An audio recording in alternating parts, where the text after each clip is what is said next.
오늘 우리에게 주시는 하나님의 말씀은 출애굽기 14장 10절부터 16절까지 말씀입니다. 다 함께 일어나셔서 하나님의 말씀을 경청하겠습니다.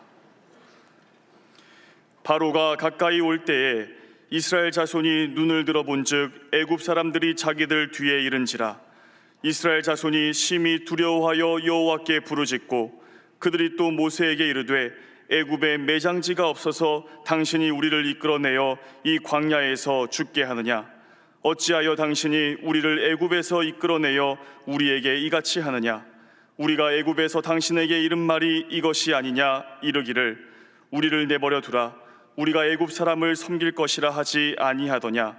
애굽 사람을 섬기는 것이 광야에서 죽는 것보다 낫겠노라. 모세가 백성에게 이르되 너희는 두려워하지 말고 가만히 서서 여호와께서 오늘 너희를 위하여 행하시는 구원을 보라. 너희가 오늘 본 애굽 사람을 영원히 다시 보지 아니하리라. 여호와께서 너희를 위하여 싸우시리니 너희는 가만히 있을지니라. 여호와께서 모세에게 이르시되 너는 어찌하여 내게 부르짖느냐? 이스라엘 자손에게 명령하여 앞으로 나아가게 하고 지팡이를 들고 손을 바다 위로 내밀어 그것이 갈라지게 하라. 이스라엘 자손이 바다 가운데서 마른 땅으로 행하리라. 이것은 하나님의 말씀입니다. 아멘.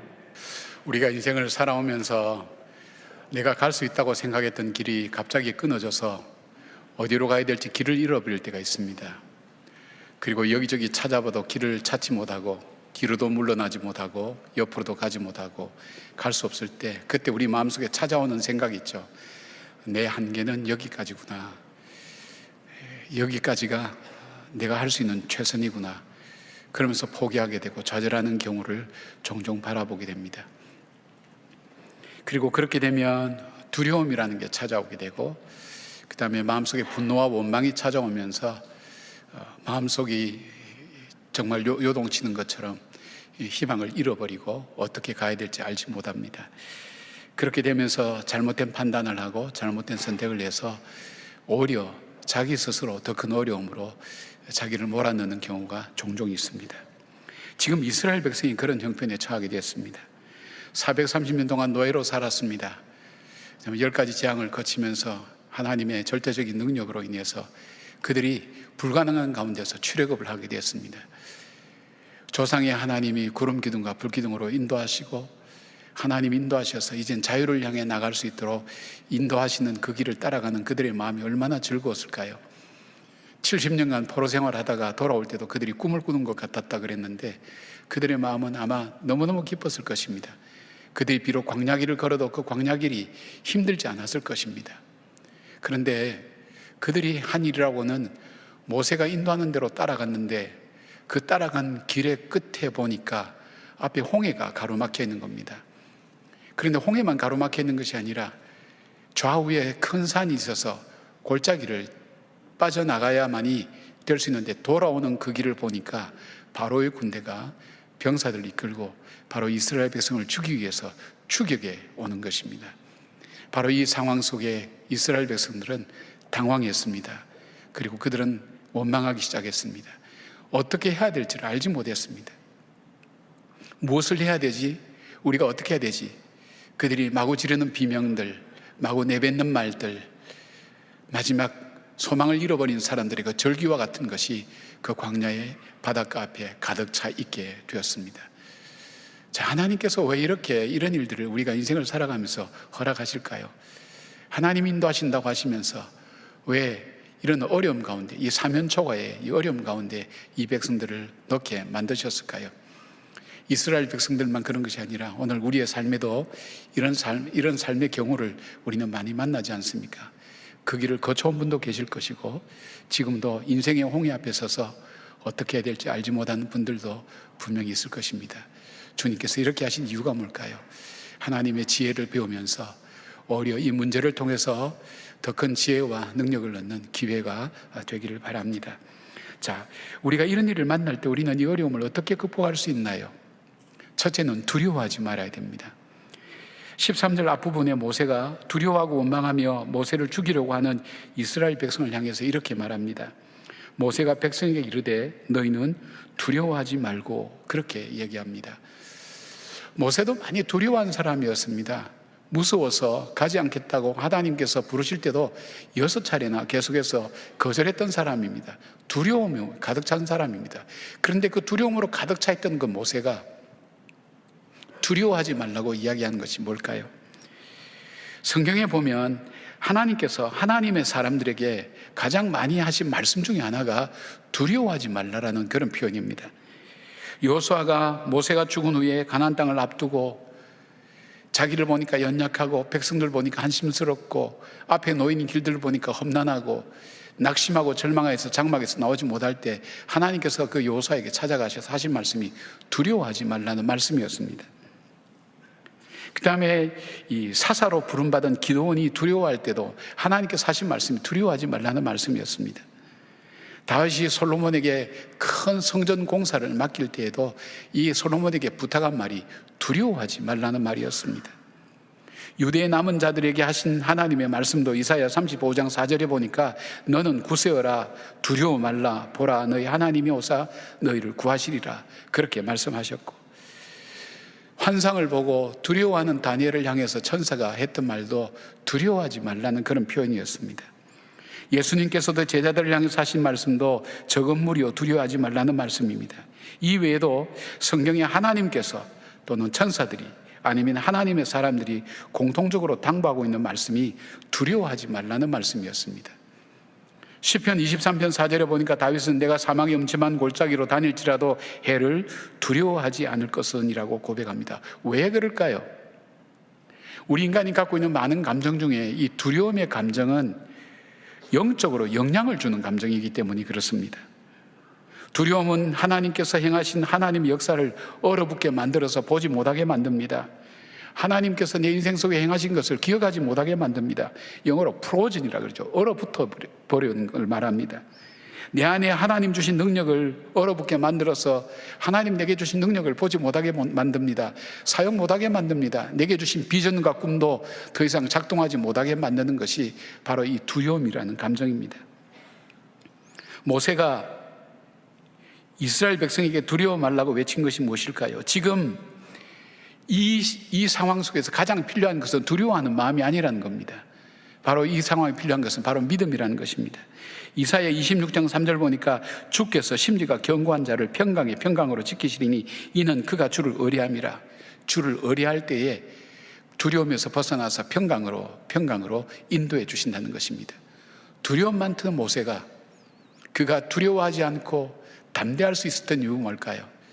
오늘 14장 처음에서부터 보면 바로 이 모세는 가는 이 길이 첫째는 하나님께서 인도하시는 길이라는 것, 두 번째는 그 하나님은 언약하신 대로 반드시 이루시는 하나님이라는 것, 그리고 그 하나님은 지금도 살아계셔서 우리와 함께 동행하고 계신다는 사실을 바로 이 모세는 믿고 알고 있었기 때문입니다. 지금 이스라엘 백성들은 군대나 바로의 군대나 홍해만 크게 보입니다. 그 가운데 계신 주님이 보이지 않습니다. 그 가운데 약속하신 주님의 언약이 보이지 않습니다. 주님의 약속이 보이지 않습니다. 주님께서 주신 비전과 꿈이 보이지 않습니다. 단지 그들을 얼어붙어서 그냥 그 두려움에 떨고 있을 뿐입니다. 풍랑이 일어나는, 그래서 두려워하는 제자들에게 예수님이 찾아오셔서 하신 말씀이 뭡니까? 내니 두려워 말라 그래요. 에고 에이미, 이 말은 뭐냐면 나다 나, 내가 어떤 하나님이냐, 자연을 주관하시는 하나님, 천지를 지으신 하나님, 너희들을 사랑하는 그 하나님이다. 내가 있기 때문에 두려워하지 말라고 말씀하는 겁니다. 그냥 단순히 위로하는 차원에서 두려워하지 마세요. 그게 말이 됩니까? 두려워하는 사람에게 두려워하지 말라고 얘기한다고 얘기됩니까? 뭐냐면 바로 그 가운데 계신 하나님을 바라보라는 겁니다. 하나님이 계시니, 그 하나님은 언약의 하나님, 그 언약을 지키기 위해서 자기 아들까지도 죽이신 그 하나님, 그 하나님이 지금도 동행하고 계신다는 겁니다. 여러분, 이스라엘 백성에게 모세가 아마 이렇게 얘기했을 거예요. 지금 10가지 재앙 중에 마지막 재앙에 애굽의 장자들이 다 죽을 때 너희 장자들은 살아있지 않느냐. 지금 살아있는 장자를 보면서 하나님께서 너희들에게 행한 것을 봐라. 지금도 떠있는 구름 기둥과 불 기둥을 보면서 우리와 동행하시는 하나님을 바라봐라. 그 하나님이 오늘 우리와 함께 계시기 때문에 두려워하지 말라는 것입니다. 이것이 그들에게만 주는 말씀이겠습니까? 우리도 동일한 하나님의 약속을 받지 않습니까? 우리가 죄인 되었을 때, 우리가 연약할 때, 우리가 하나님과 원수가 되었을 때도 하나님 우리와 약속을 지키기 위해서 우리를 사랑하셔서 그 아들을 십자가에 못 박아 죽이지 않으셨습니까? 우리를 세상 끝날까지 함께 하겠다고 약속해 주지 않았습니까? 내가 너를 고아와 갑옷처럼 버려두지 아니하시겠다고 주님 약속해 주지 않았습니까? 그 약속을 우리는 붙들고 있습니다. 그 약속을 받았습니다. 그 약속을 붙들고 있는 우리는 바로 현실의 두려움 앞에서 떨 것이 아니라 하나님께서 자녀 삼아 주신 것을 믿고 그 약속을 바라보는 것입니다. 바울은 디모데에게 디모데후서 1장 7절에 말씀합니다. 하나님이 우리에게 주신 것은 두려워하는 마음이 아니요 오직 능력과 사랑과 절대하는 마음이라 그랬습니다. 두려움은 인간의 보편적인 감정입니다. 두려운 일이 일어날 때는 두려워할 수밖에 없습니다. 그러나 이 두려움은 하나님이 주신 것이 아니라고 했습니다. 두려움은 사단이 주는 것이라고 했습니다. 우리를 파멸로 몰아넣게 한 사단, 그리고 우리의 죄성과 연약함에서 나오는 감정입니다. 하나님께서 우리에게 주신 것은 두려워하는 마음이 아니라 능력과 사랑과 절대하는 마음이라고. 그래서 디모데에게 삶의 현장 속에서, 현실 속에서 어렵고 힘들다 할지라도, 두려움이 찾아온다 할지라도 두려워하는 마음은 하나님 주신 마음이 아니니까 담대하게 물리치라고 말씀합니다. 두려움이 나를 엄습해 올 때 여러분의 장남을 한번 찾아보시기 바랍니다. 장남에게 할 때 진짜 장남을 쳐다보는 것이 아니라 다 죽는 가운데서 살려두신 그 아들을 한번 보라는 것입니다. 하나님의 증거 아니겠습니까? 여러분을 그 어려웠던 삶의 환경 가운데서 지켜주시고 보호해주시던 그 하나님을 한번 찾아보라는 것입니다. 그리고 눈을 들어서 지금도 나와 함께 동행하시는 그 하나님을 발견해 보라는 것입니다. 그 하나님을 바라보고 믿을 때 이 두려움이 사라지게 되는 것입니다. 사랑하는 여러분, 두려워하는 일들이 많은 세상에 살고 있습니다. 하나님은 오늘도 우리에게 말씀합니다. 두려워하지 말라고. 두려워하지 말라고. 그 이유는 바로 내가 너와 함께 한다고, 내가 너를 사랑한다고, 내가 너를 포기치 않는다고, 내가 너를 실어버린 바 되지 않았다고, 내가 결코 너를 놓지 아니하리라는 하나님의 약속이 우리 가운데 있다는 것을 기억하면서 여러분이 인생의 홍해 앞에 두려워하지 않고 하나님의 약속과 언약을 바라보는 우리 모두가 되기를 바랍니다. 자, 이 어려움 앞에, 인생의 홍해 앞에 두 번째 해야 될 일은 뭡니까? 기도해야 됩니다. 너무나 빤한 얘기입니다. 기도해야 된다는 거 다 알고 있습니다. 근데 여기서 기도해야 된다는 것은 뭐냐면 나의 관심과 나의 초점을, 나의 시선을 문제에서 하나님께로 옮기라는 뜻입니다. 우리는 문제가 생기면 문제에 대해서 관심을 갖습니다. 문제에 대해서 집중합니다. 문제를 생각합니다. 문제를 묵상합니다. 그러면 그 문제는 나를 점점점 위축시킵니다. 나를 묶어둡니다. 그리고 문제는 점점 괴물처럼 커집니다. 그리고 나는 한없이 작아지고 보잘것없는 존재가 되어버립니다.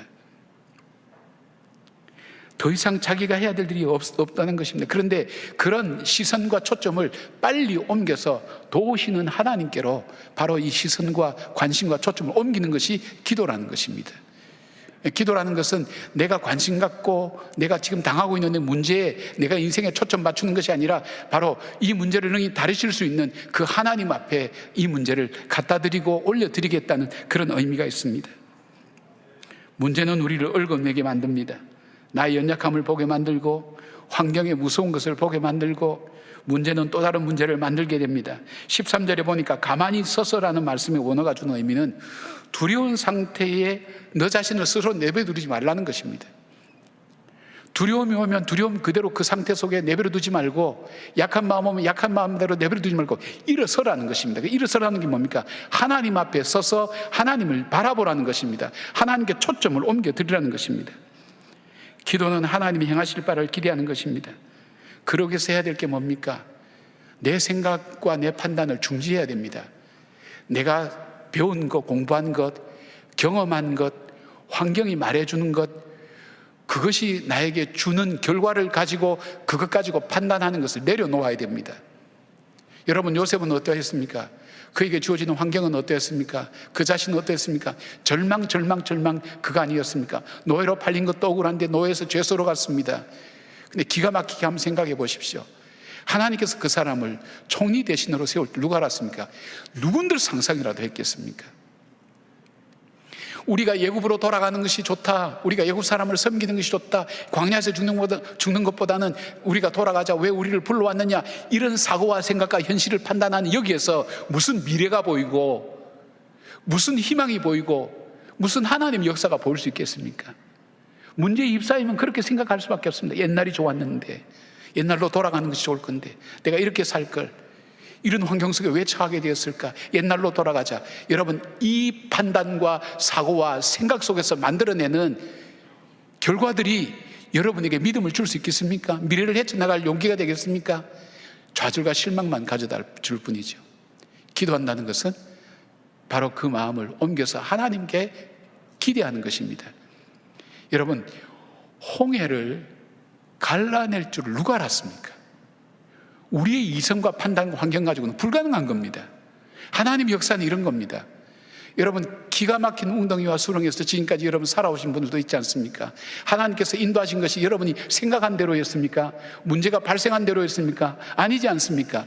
내가 상상하지 못한 방법대로, 생각하지 못한 방법대로 하나님께서 역사하셔서 이 걸음을 걸어오게 여기까지 인도해 주시지 않았습니까? 그렇다면 어떻게 됩니까? 과거로 돌아가자, 옛날이 좋다, 그리고 지금 눈앞에 보이는 현상만 바라보고 판단하고 결정해서 내리는 결정에 내 마음을 맡기지 말라는 것입니다. 바로 하나님 앞에 이 모든 문제를 올려드리는 것입니다. 기도라고 하는 것은 하나님의 뜻을 구하는 믿음의 결단입니다. 기도한다는 것은 주님, 이 환경 속에서도 하나님의 뜻이 있음을 믿습니다. 하나님 뜻이 있음을 저는 믿습니다. 그 뜻을 알기를 원합니다. 왜요? 우리는 문제가 중요하지만 하나님은 문제가 중요하다고 말씀하지 않습니다. 하나님은 너가 중요하다고 말씀합니다. 너가 중요하다고. 너가 중요하기 때문에 이 문제도 바로 너를 위해서 만든 거라고 주님께서 그렇게 말씀합니다. 사랑하는 여러분, 우리의 방법에는 한계가 있습니다. 하나님의 방법은 다양합니다. 우리의 능력은 연약하지만 하나님은 전능하신 하나님입니다. 홍해를 건넌 사건은 단순히 이 백성들만의 경험이 아니었습니다. 하나님이 홍해를 건너게 하면서 믿음의 유산으로 삼았습니다. 이 역사를 하나님 써갔습니다. 시편 46편 10절 보니까 너희는 가만히 있어 내가 하나님됨을 알지어다고 그렇게 말씀했습니다. 세월이 많이 흘러서 고린도전서 10장 1절 2절 사도 바울은 이렇게 말씀합니다. 형제들아, 나는 너희가 알지 못하기를 원하지 아니하노니 우리 조상들이 다 구름 아래에 있고 바다 가운데로 지나며 모세에게 속하여 다 구름과 바다에서 세례를 받고, 그리고 11절 보니까 뭡니까? 그들에게 일어난 이런 일은 본보기가 되고 또한 말세를 만난 우리를 깨우치기 위하여 기록되었느니라. 홍해로 인도하신 하나님 뜻이 있다는 것입니다. 그 뜻이 뭘까요? 이 인생의 홍해를 만났을 때 우리가 어떻게 믿음의 사람들은 살아야 되는가 하는 것도 우리에게 말씀해 주시지만, 더 중요한 하나님의 뜻은 너희가 나를 알라라는 것입니다. 하나님을 더 깊게 알라라는 것입니다. 하나님을 더 깨달으라는 것입니다. 광야의 과정은 하나님을 하나씩 하나씩 가르쳐가는 과정입니다. 그 하나님을 알게 될 때 거기에는 믿음이 있습니다. 거기에는 능력이 있습니다. 거기에는 소망이 있습니다. 거기는 확신과 하나님 앞에 영광 돌림이 있습니다. 여러분, 부흥회 때는 아멘 잘하더니 왜 지금은 아멘을 안 합니까? 사람 차별하시는 모양. 그렇죠. 남의 떡이 원래 커 보이고 맛있어 보이죠. 아멘 좀 하십시다. 예, 꼭 하자 그래야 하는 여러분들은 참 대단한 분들입니다. 여러분, 출애굽기 15장 보면 모세의 노래와 미리암의 노래가 나옵니다. 홍해를 건너고 난 다음에 그 노래의 주제가 뭡니까? 하나님은 어떤 분이셨다. 하나님 어떤 분이셨다. 바로 그 주제를 찬양하는 겁니다. 우리가 이 홍해를 건너고 난 다음 우리 인생을 돌아보면서 하나님은 이런 분이셨구나. 하나님 이런 분이셨구나. 고난과 시련의 그 쓴맛을 넘기고 난 다음, 지나고 난 다음 우리에게 찾아오는 것이 뭡니까? 내가 잘 이겼어. 내가 이 고비를 잘 넘겼어. 그것이 아니라 하나님은 이런 분이셨구나. 하나님 내 인생을 붙드시고 여기까지 인도하신 분이구나. 그 고백을 하나님 듣기를 원하시는 겁니다. 사랑하는 여러분, 그 감사를 하나님께 드리기를 원하시는 것입니다. 하나님의 뜻이 무엇인지를 구하려면 기도하셔야 됩니다. 데살로니가전서 5장 16절에서 18절 항상 기뻐하라, 쉬지 말고 기도하라, 범사에 감사하라. 이것이 그리스도 예수 안에서 너를 향하신 하나님의 뜻이니라. 하나님의 뜻을 알기 위해서는 어떻게 하라고 그럽니까? 여러분이 지금 어떤 문제를 만나고 있는지 저는 알지 못합니다. 그러나 하나님, 이 문제 앞에 저는 어떻게 할까요? 그럴 때 하나님께서 응답하시는 것이 기도해라, 감사해라, 그리고 주님 앞에 찬송하고 주님께 기뻐하고 쉬지 않고 기도하고 범사에 감사하는 것, 이것이 바로 내가 지금 너를 향한 하나님의 뜻이라고 그렇게 주님께서 말씀하십니다. 기도한다는 것. 사랑하는 여러분, 우리가 두려움에서 벗어나서 내 시선을 문제에서 하나님께로 옮기고 그 하나님께 기대를 하면서 하나님의 뜻을 구하는 여러분의 결단과 결심이 여러분이 고난과 어려움 가운데서 벗어나고 극복하며 오히려 하나님을 더 깊게 하는 놀라운 계기가 되기를 주님의 이름으로 축복합니다. 세 번째는 어떻게 해야 됩니까? 첫째는 두려워하지 말아야 됩니다. 두 번째는 기도하라고 그랬습니다. 세 번째는 믿음으로 나아가야 됩니다. 15절 말씀입니다. 여호와께서 모세에게 이르시되 너는 어찌하여 내게 부르짖느냐?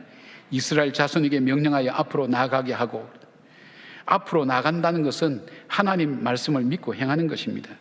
여기에 나아간다라는 것의 기본형 낫사라고 하는 것은 장막에 말뚝을 뽑아버려서 여행을 출발하거나 여행 중에 있는 것을 의미합니다. 쉽게 말씀드리면 이스라엘 백성에게, 지금 두려워하는 이스라엘 백성에게, 앞에 홍해가 가로막고 있는 이스라엘 백성에게 앞으로 나가라는 것입니다. 이게 말이 되는 얘기입니까? 지금 그들의 마음이나 현실에 주어진 환경과 상황은 한 걸음도 나갈 수가 없습니다. 그런데 하나님께서 명령하신 말씀을 믿고 앞으로 나가라는 것입니다. 믿음이라고 하는 것은 다 만들어진 것을 보면서 이 하나님 역사하고 나오고 나가는 것이 아니라 하나님의 약속을 믿고 나가면서 환경을 바꿔 나가는 것을 말합니다. 앞으로 나가라는 것은 하나님 말씀대로 순종하는 것을 말하는데, 히브리서 11장 29절 보니까 이 해석을 이렇게 했어요. 믿음으로 그들은 홍해를 육지같이 건넜으나 애굽 사람들은 이것을 시험하다 빠져 죽었으며 되어 있습니다. 여기서 믿음으로 건넜다는, 왜 믿음으로 건넜다고 얘기할까요? 우리가 흔히 바다가 다 갈라지고 바다가 다 말라서, 바닥이 다 말라서 정말 마른 땅처럼 됐을 때 이스라엘 백성이 이야 하나님께서 행하셨구나, 그렇게 해서 건너간 걸로 생각하는 분들이 많이 있습니다. 근데 오늘 본문의 내용을 바라보면, 그리고 히브리서 기자가 믿음으로 얘기한 것은 그들이 나갔지만은 바다는 전혀 변화가 없었다는 거예요.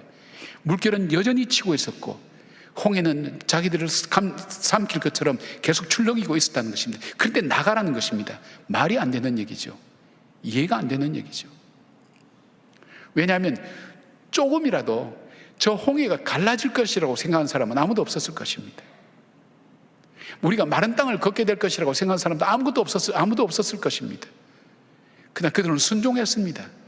나가라는 말은, 믿음으로 나가라는 말은 순종하는 것입니다. 하나님 말씀에 순종하는 것입니다. 히브리서 11장 1절 보니까 믿음은 바라는 것들의 실상이요 보이지 않는 것들의 증거라고 그렇게 말씀합니다. 그들을 나가게 한 다음에 지팡이를 들고 손을 바다 위로 내밀어 그것을 갈라지게 하라고 명령하셨습니다. 홍해는 이스라엘 백성도 지나갔지만 애굽 군대도 홍해를 지나갔습니다. 그러나 하나님의 말씀을 따라 순종한 이스라엘 백성은 그 홍해가 갈라지고 마른 땅을 무사히 다 건넜지만 자신들의 능력만을 의지하고 갈라져 있는 땅만 바라보고 현실만 바라보고 있던 바로 애굽의 군대들은 물속에 다 수장되고 말았습니다. 앞으로 나갔다는 말은 하나님 말씀 앞에 순종하는 행위입니다. 앞으로 나갔다는 것은 순종하는 것인데, 그 순종하는 것은 홍해만 향해서 나가는 것이 아니라 하나님이 인도하신 길을 계속해서 따라가겠습니다 하는 그 믿음의 표현이기도 합니다. 어떤 아이가 주일학교에 갔다 왔어요. 그래서 엄마가 궁금하잖아요. 갔다 왔으니까 이제 꼬마니까 너 오늘 주일학교에서 뭐 배웠니? 그랬더니 홍해와 모세를 배웠어. 근데 선생님은 뭐라고 말씀하시대? 그랬더니 아이가 고민을 하더랍니다.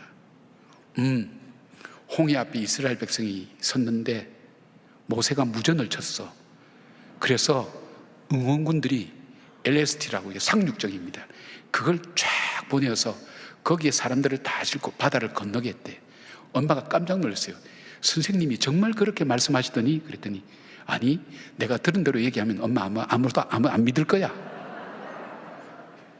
믿음이라는 게 그렇게 힘듭니다. 이해가 되지 않습니다. 믿음이라는 것은 확실성 속에서 나가는 것이 아니라 하나님의 약속만 바라보고 불확실성 속에서 나갈 때 하나님께서 역사하실 줄 믿고 그 믿음대로 발자국을 옮기는 겁니다. 여러분 중에 나는 정말 한 발짝도 옮길 수 없어, 나는 여기서 머물러 있으면 항상 그 자리에 있습니다. 그러나 말씀에 순종해서 나갈 때 한 발자국은 뗄 수 있지 않습니까? 쉽게 말씀드리면 아무리 힘들어도 기도는 할 수 있지 않습니까? 아무리 힘들어도 신음소리는 낼 수 있지 않습니까? 그것이 바로 한 발자국 나가는 것입니다. 한 발자국 한 발자국 나가는 것. 왜 기도합니까? 믿음이 있기 때문에 기도하는 겁니다. 여러분, 이들의 찬양은 역사가 되어서 널리 퍼집니다. 역사의 교훈이 됩니다. 이것을 언제 확인했습니까? 이 사람들이 40년 광야 생활을 하고 난 다음 여리고성에 정탐꾼을 보냈는데 여리고성에 있는 기생 라합을 통해서 이야기를 듣습니다. 기가 막히죠? 여호수아 2장 10절입니다. 이는 너희가 애굽에서 나올 때에 하나님께서 너희 앞에서 홍해물을 마르게 하신 일과 너희가 요단 저쪽에 있는 아모리 사람의 두 왕 시온과 옥에게 행한 일 곧 그들을 전멸시킨 일을 우리가 들었음이니라. 전하지 않으면 어떻게 들었을까요? 그들이 걸어온 것은 자신들이 만들어 온 길을 걸어온 것이 아니라 이게 자신들이 만들어 온 길이라면 이렇게 화제거리가 안 됐을 거예요. 하나님이 만들어 주신 길을 그들이 걸어온 겁니다. 사랑하는 여러분, 살아온 지난 날들 여러분이 한번 돌아보십시오. 여러분이 여러분 인생을 만들어서 걸어오셨습니까? 나는 이만큼 머리가 좋아서, 이만큼 돈을 잘 벌어서, 이만큼 잘나서 나는 내 인생을 만들어 왔어. 정말 그렇습니까? 그렇게 자신 있게 얘기할 사람 있습니까?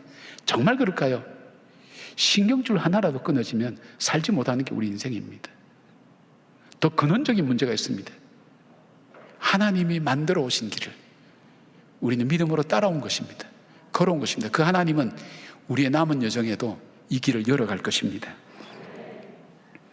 하나님 말씀을 따라 살겠다는 것은 순종과 불순종 가운데서 엎치락뒤치락 하면서도 그럼에도 불구하고 하나님 우리를 긍휼히 여기셔서 은혜로 우리를 인도해 주신 그 은혜로 말미암아 여기까지 오게 되었다는 것을 다시 한번 돌아볼 때에 우리에게 앞으로 나아가는 것은 믿음에 순종하며 하나님의 뜻을 구하는 일이며 하나님께서 행하실 것을 믿고 한 걸음 한 걸음 옮기는 것을 말합니다. 내일부터 시작되는 기도회부터 여러분 한번 시작해 보십시오. 나는 아무것도 할 수 없어. 기도는 할 수 있지 않습니까? 여러분이 입술 열어서 감사하다고 표현은 할 수 있지 않습니까? 그 어려운 가운데 우리가 이야기하는 감사가 정말 믿음에서 나온 얘기일까요? 아니죠. 그건 순종에서 나온 얘기죠. 감사할 상황이 아닌데 감사합니다 그럴 때는 어떻습니까?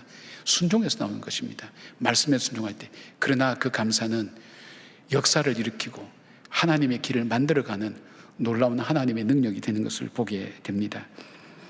미국의 복음성가 가수 중에 빌 게이드라는 분이 있습니다. 여러분도 유튜브를 한번 쳐보시면 이분이 참 은혜롭게 찬양하는 분입니다. 이분은 1960년대부터 활동했던 분이니까 오래된 분이죠. 그런데도 지금도 이분의 영상도 남아있고 지금도 활동하시는 분입니다.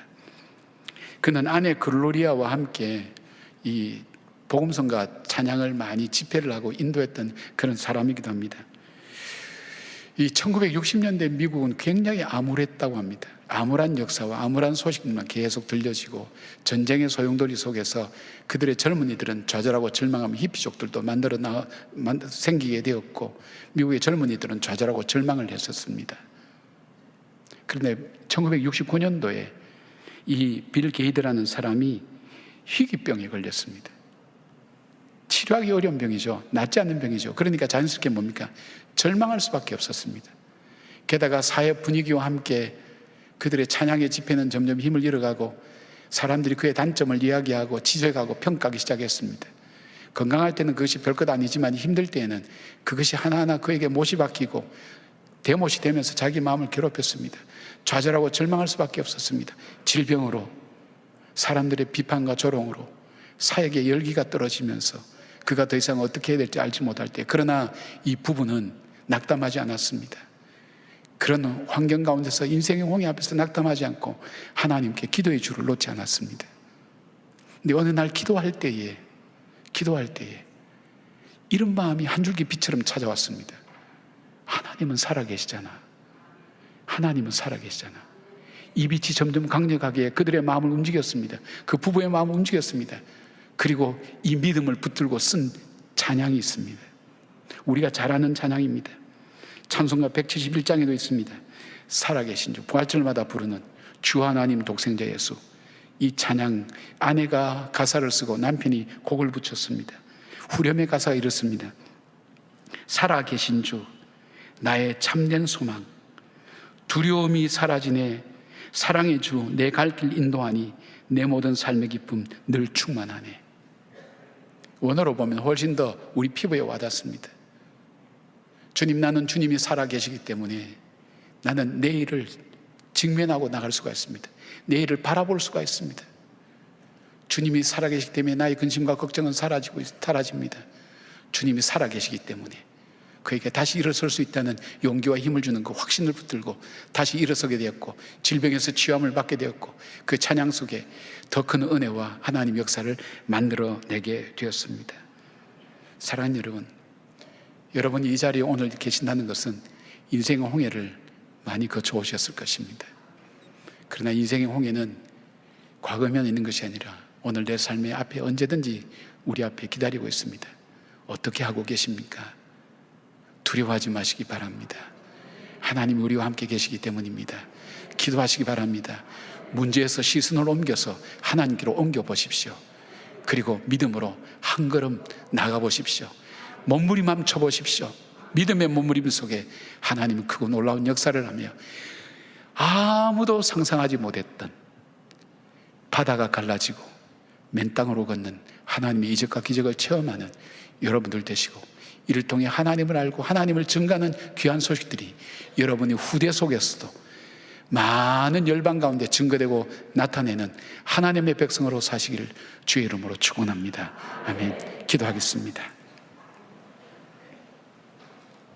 하나님의 관심은 나의 문제가 아니라고 했습니다. 하나님은 나 자신에게 관심이 있다고 말씀하셨습니다. 하나님, 그렇습니다. 주님은 나에게 관심이 있다는 것을 생각할 때 감사합니다. 저도 주님께로 내 문제를 떠나 시선을 주님께로 옮깁니다. 이 문제를 능히 감당할 수 있고 조절할 수 있고 통제할 수 있는 그 주님께로, 전능하신 주님께로 내 시선을 옮깁니다. 주여, 함께하여 주시옵소서. 인생의 홍해 앞에서 두려워하지 않게 하여 주시옵소서. 인생의 홍해 앞에서 기도하게 하여 주시옵소서. 인생의 홍해 앞에서 믿음으로 한 걸음 한 걸음 걸어나가는 믿음의 걸음 걷는 길 되게 하시고, 이제는 내가 만들어가는 길이 아니라 하나님께서 만들어 오신 길, 만들어 가시는 길을 따라가는 주님의 백성들 되게 하여 주시옵소서. 예수님의 이름으로 기도드리옵나이다. 아멘.